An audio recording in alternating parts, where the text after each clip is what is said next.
Now, you heard from him earlier, but I would like to introduce Carlos Flores, the Director of NABERS, to the stage again to really share with us some thoughts around where NABERS has been and where it's going next. Welcome. Hello and welcome everybody to the NABERS and CBD Conference 2024. Live and in person, it's really good to see so many people here in the room. So you may know we do this every 2 years. But the last 2 times, it was the pandemic, so we actually had to do it online, and it's great. We have lots of people dialing in from across Australia today, but also we have, thank you so much, we also have about 400 people here in the room with us today, which feels really great.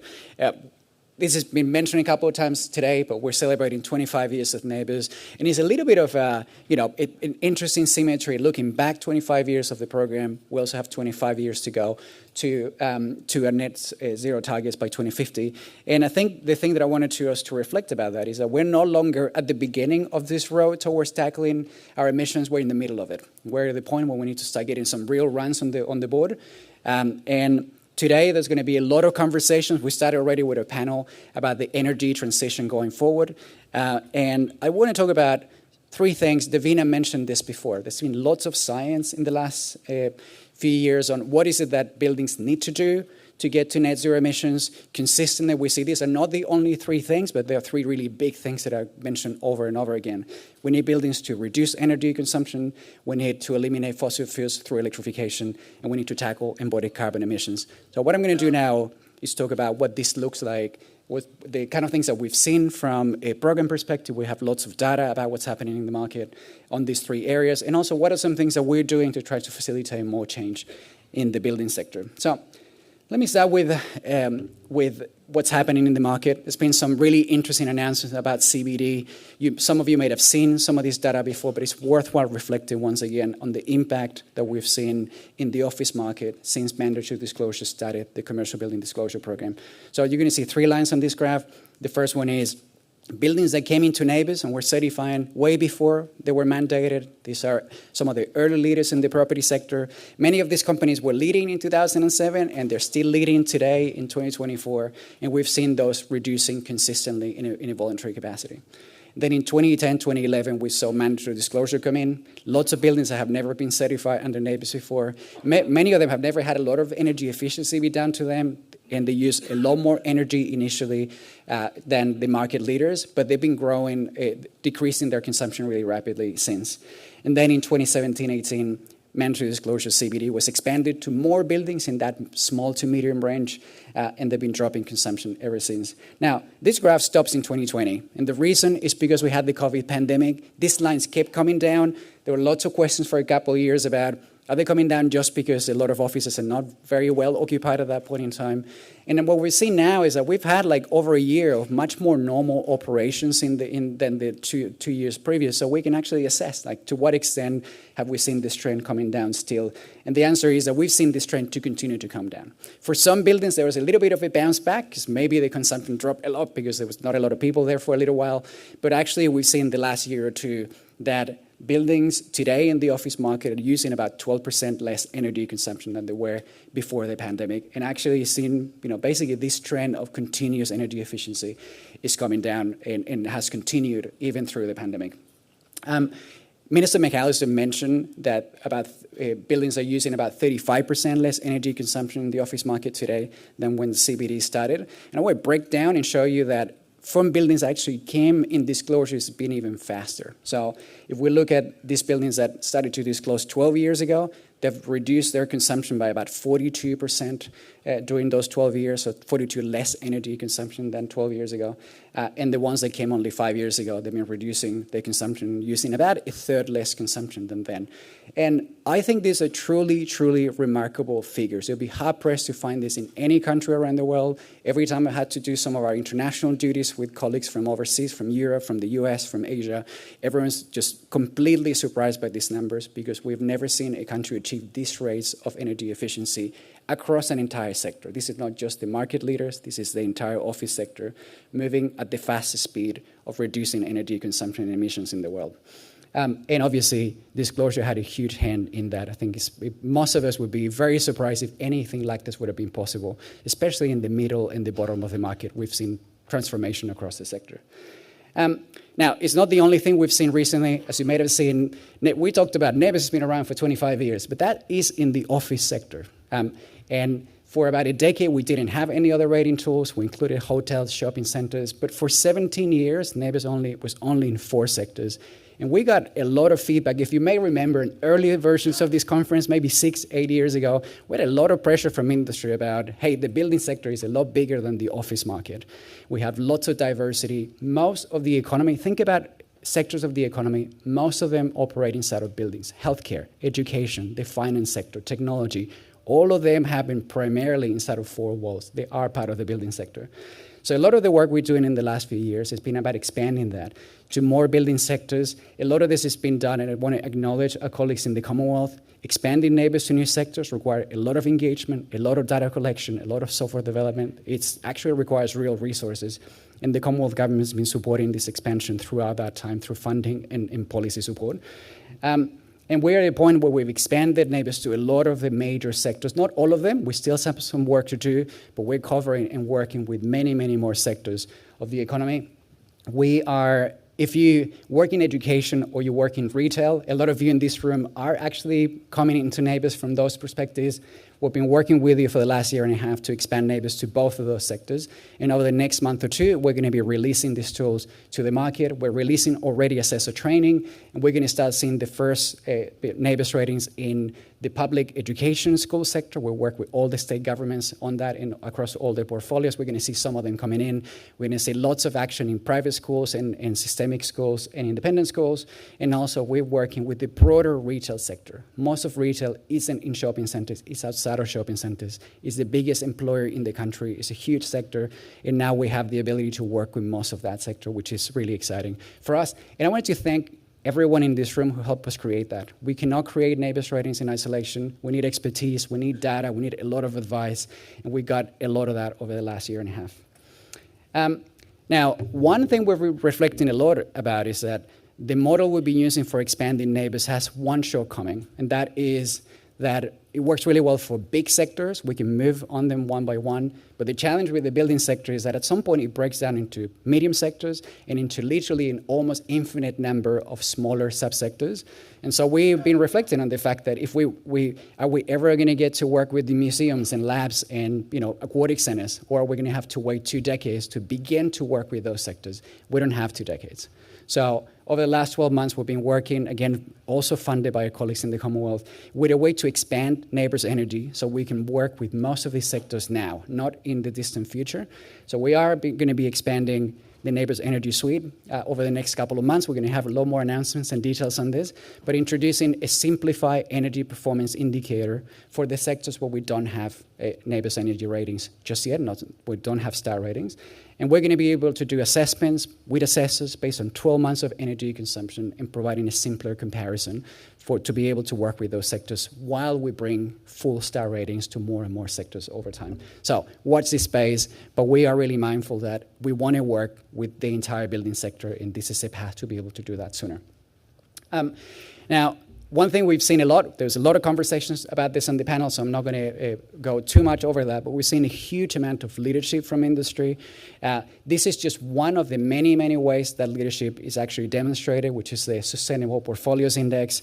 As many of you may know, we have lots of organizations, property companies in Australia that come into NABERS to certify the whole portfolio, disclose all their properties, not just the good ones, but also the NABERS ratings that are not as good, and then they choose voluntarily to come and be displayed on a ranking against their competitors. We have more than 60 of those. Most of them knowing that there's only going to be one at the top, and they're still really confident about showing where their journey is, and we're super proud of them.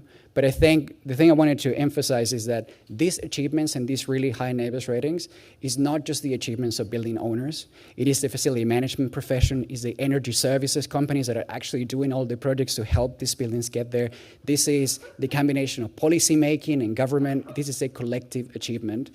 And you'd be hard-pressed to see any country in the world where you see this many companies do this publicly, side by side. I believe this might be the only example of that in the world. And again, it's just leadership in industry demonstrated.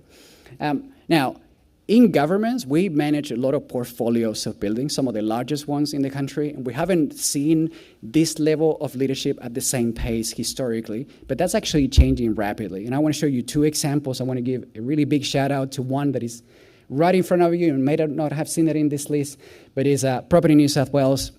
It's all the office portfolio owned by New South Wales. They actually do NABERS ratings, they disclose them, and they go and put them publicly in a ranking with the world leaders in sustainability side by side. And they've been climbing, actually in the top 10 now, which is, demonstration that governments don't need to suck in sustainability. We can be just as good as industry.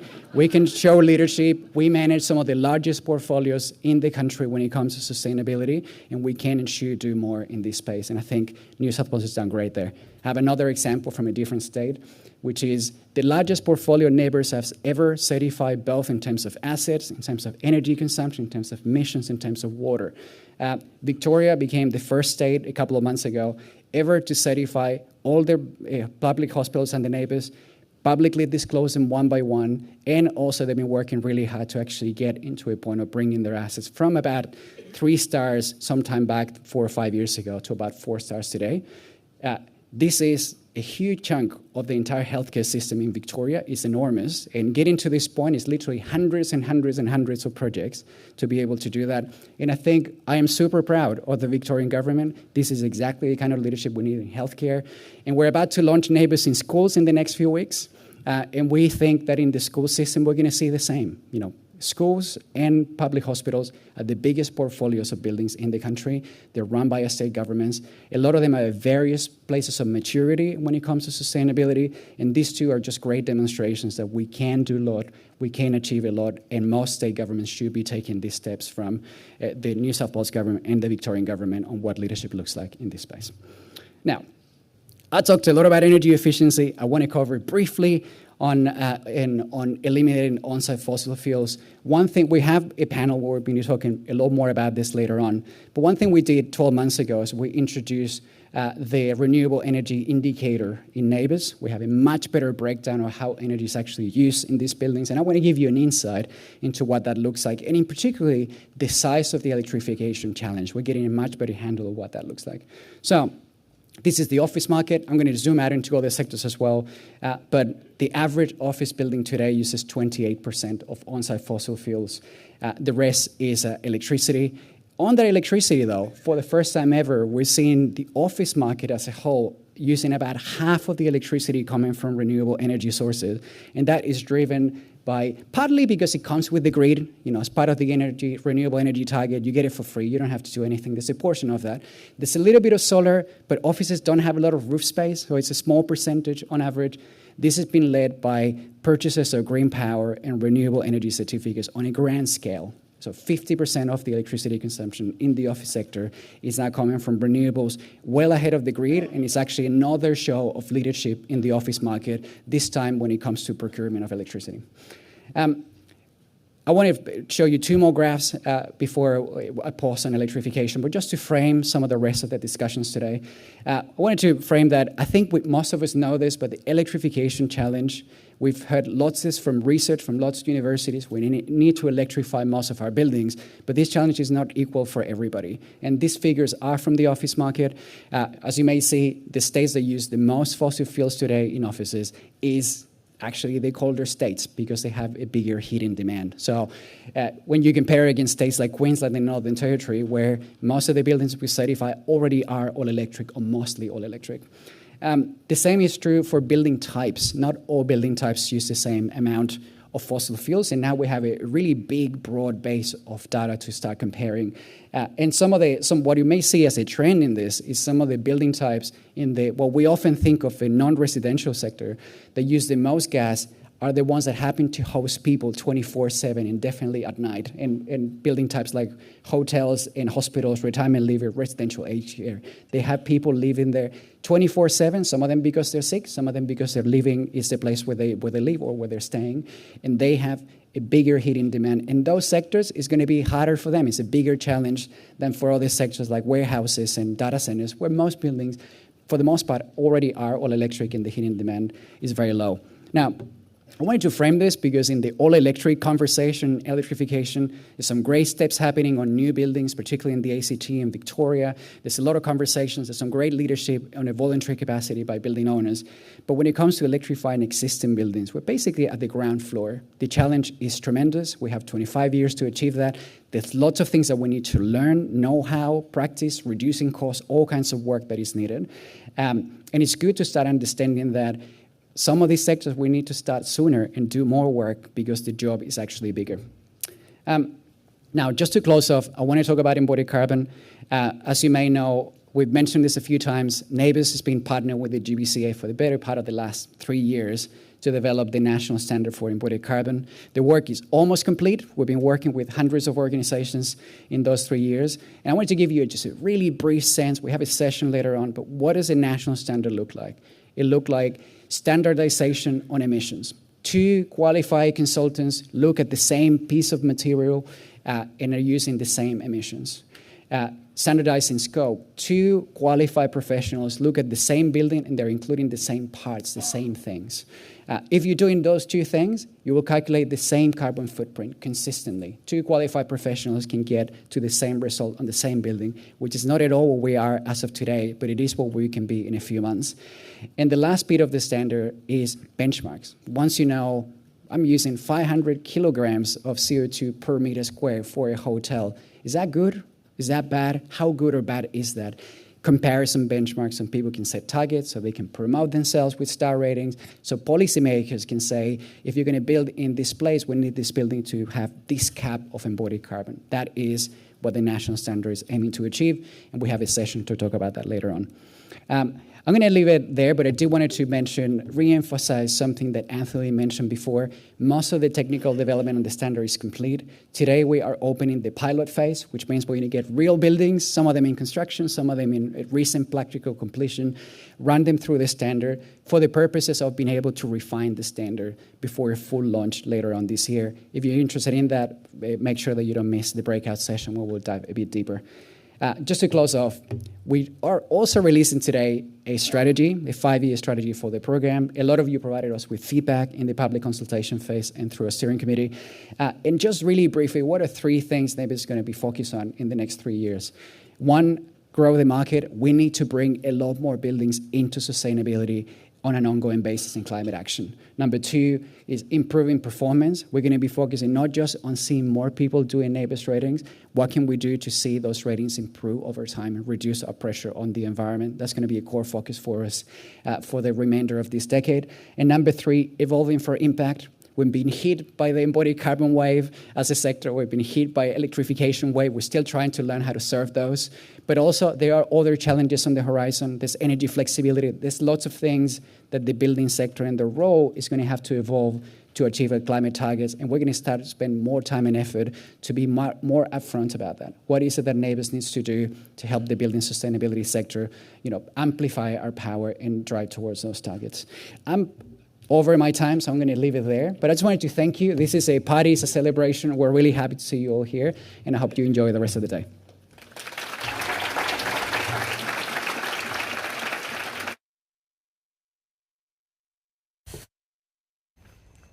Carlos, thank you so much for outlining that journey, the incredible progress, but also the very, very real challenge ahead, but made a little bit easier because we have great new standards coming in place and an incredible example of industry collaboration between NABERS and GBCA.